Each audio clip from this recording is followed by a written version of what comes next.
네, 여러분 안녕하세요. 네, HLB 테크놀로지 말씀드립니다. 불성실 공시 법인으로 지정이 되면서 이제 벌점 부과, 요건에 대한 모멘텀이 주가를 급락을 시켰다가 다시 이제 되돌린 그런 모습이라고 보겠습니다. 여러분이 다 잘 알고 계시죠? 근데 이 건과 관련해서 다른 종목의 사례, 이거를 우리가 한번 살펴보면 어느 정도 그래도 윤곽이 좀 잡히지 않을까, 이런 생각을 해봅니다. 그래서 그 부분에 대해서 말씀을 드리려고 해요. 8월 2일 날에 결정이 됩니다. 그죠? 네. 아직 불성실 공시법인으로 지정이 된 건 아니에요. 불성실 공시법인으로 지정이 될 가능성이 있기 때문에 예고를 한 거고 8월 2일 날 이제 결정이 되게 돼 있습니다. 근데 뭐 잘 아시다시피 벌점이 여태까지는 빵점이에요. 그러니까 이게 1년에 15점 이상 안 나오면 되거든요. 그리고 8.0 이상인 경우는 1일간 매매 거래가 정지가 되는 거죠. 여러분들이 잘 아시다시피. 그리고 15점 이상이 되면은 상장 적격성 실질 심사 대상이 되는 거고. 여기 공시에 자세하게 나와 있습니다. 자, 그러면 우리가 이게 어느 정도 벌점을 받을까 이런 건에 대한 판단이 제일 중요하다고 봐야 될 것 같습니다. 물론 이 건과 관련해서 속속 들어오는 정보는 제가 아래 전화번호로 그 HB 테크놀로지라고 문자를 주시는 분에게는 소상히 업데이트해서 지속적으로 말씀을 드릴 겁니다. 매매 사인도 드리고요. 어쨌거나 지금 현재 이런 현상이라면은 우리가 그걸 생각해야 될 것 같아요. 내부 결산 대비 감사 보고서 수치가 차이 과다로 해서 벌점을 받았던 기업의 사례를 볼 필요가 있습니다. 여러분들 그 카나리아 바이오라고 아시죠? 지금은 사명을 다시 그 현대 사료로 바꿨습니다. 이 기업이 이제 지난번에 유사한 내용으로 그 벌점을 받았던 적이 있어요, 여러분. 그거를 한번 살펴볼 필요가 있는데요. 여기 쭉 보시면은 벌점을 이 기업은 하도 많이 받아가지고 벌점 받은 내용이 많습니다. 지금 이걸 좀 보시면요, 카나리아 바이오 같은 경우는 내부 결산 대비 감사 보고서 수치 차이 과다 같은 내용으로 HB 테크놀로지와 같은 내용으로 나왔죠. 네, 그래서 그랬는데 여러분 그 부가 벌점을 보시면은 0점입니다. 네, 원래 3.5점이지만 공시위반 제재금 1,400만 원 정도를 대체 부과해가지고 벌점이 제로였어요. 벌점이 제로. 그러니까 어떤 벌금 성격의 돈만 납부를 했었던 그런 부분입니다. 자, 이런 사례를 통해서 보면 지금 HP 테크놀로지 같은 경우도 이런 정도로 마무리될 수도 있고요.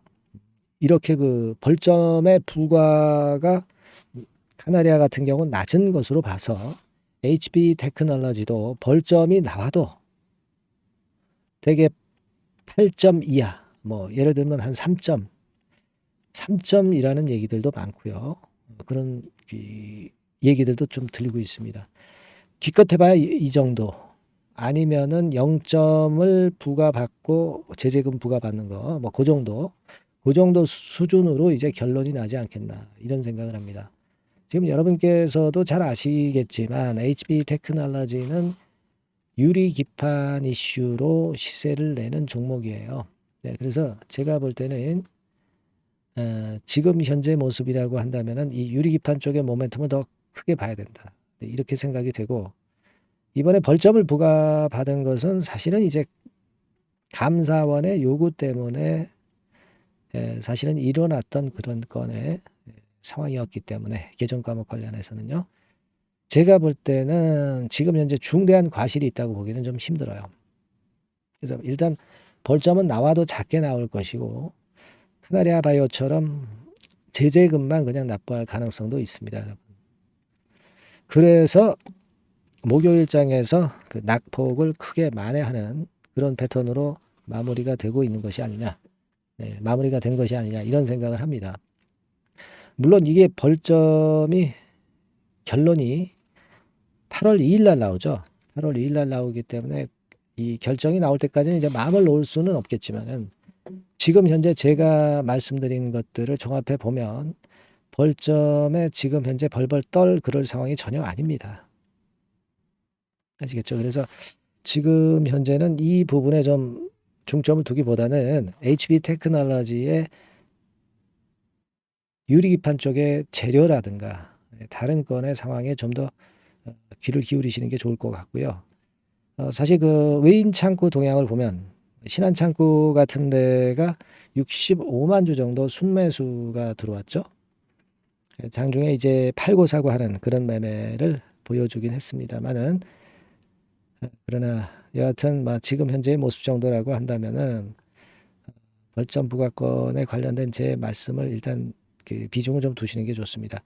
장이 마감이 되고 그 외인 동향을 보면 자 98만 주 정도 순매도죠. 그러니까 어제보다 순매도 규모가 좀 작아졌고요.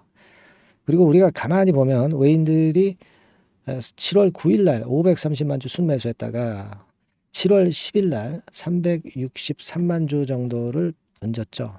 던졌습니다. 그래서 이게 조금 그 이상하긴 해요. 샀다가 팔고 뭔가 정보를 미리 캐치를 한 게 아니냐. 이런 생각을 좀 해보게 되는 그런 모습이기는 합니다. 왜냐하면은 7월 10일 날 그 불성신 공시법인권과 관련된 공시가 장 마감하고 나왔기 때문에 장 마감하기 전에 미리 매도를 때린 것은 좀 미리 알고 있는 거 아니냐 이런 의심도 들기는 들지만, 하지만 이제 그 전날 많이 매수했었기 때문에 단타 매매를 외인들도 최근에 하기 때문에 그래서 물량이 나온 거 정도로 그냥 보는 게 좋을 것 같습니다. 괜히 우리가 물증도 없는 거 가지고 의심할 필요는 없을 것 같고요.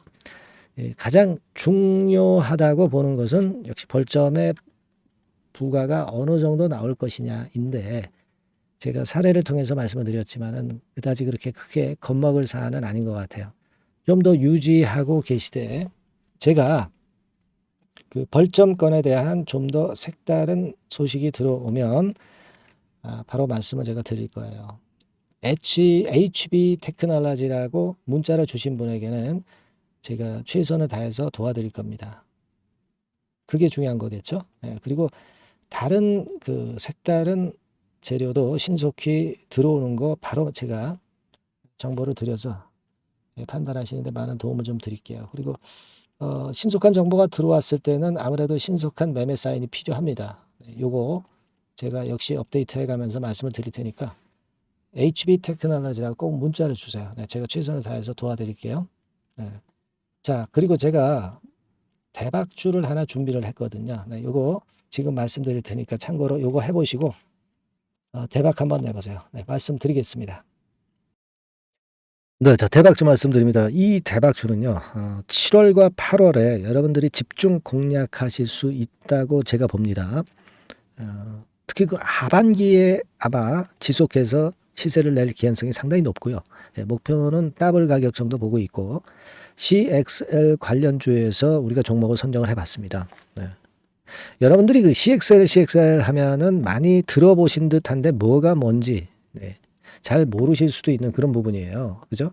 핵심을 우리가 이해하기가 좀 어려울 수도 있는 그런 개념인데, 네이버 같은 데 찾아보시면 어떻게 나옵니까? 이런 정도로 나오죠.